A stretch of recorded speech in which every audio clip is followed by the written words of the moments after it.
సంఘము సేవకుడు కలిసి మందిరంలో చేతులెత్తి హృదయాలు చింపుకొని ప్రార్థన చేయండి.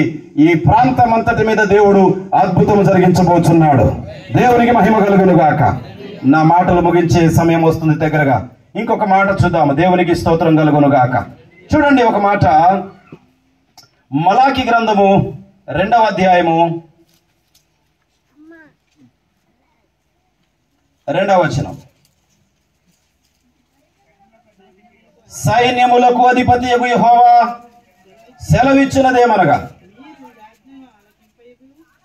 నా ఆజ్ఞను ఆలకింపకయు నా నామమును గణపరచునట్లు మనఃపూర్వకముగా దానిని ఆలోచింపకయు ఉండిన ఎడల నేను మీ మీదికి శాపము తెప్పించి మీకు కలిగిన ఆశీర్వాద ఫలమును శపింతును.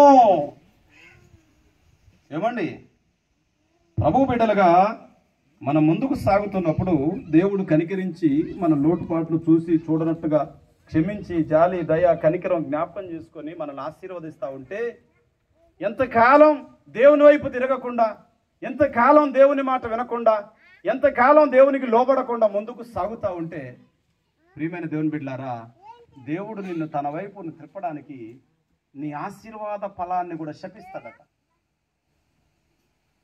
దేవుని మాట విననప్పుడు శాపం నీ ఇంటి మీద, నీ పిల్లల మీద, నీ వ్యాపారాల మీద, నీ ప్రయాణాల మీద, నీ పరిస్థితుల మీద, నీకు కలిగి ఉన్న దానంతటి మీద శాపం వచ్చేస్తుంది.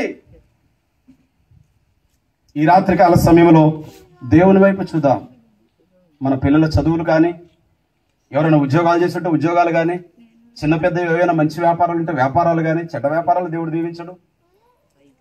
వ్యవసాయం కొద్దిది కానీ ఎక్కువ కానీ, ఏ రకమైనటువంటి లాభసాటి పని నువ్వు బ్రతికే పని ఉన్నదో ఆ పనిని దేవుడు దీవించాలని ఆశిస్తున్నాడు. సేవకునిగా దీవించునుగాక. దేవునికి మహిమ కలుగునుగాక. ఇప్పటి వరకు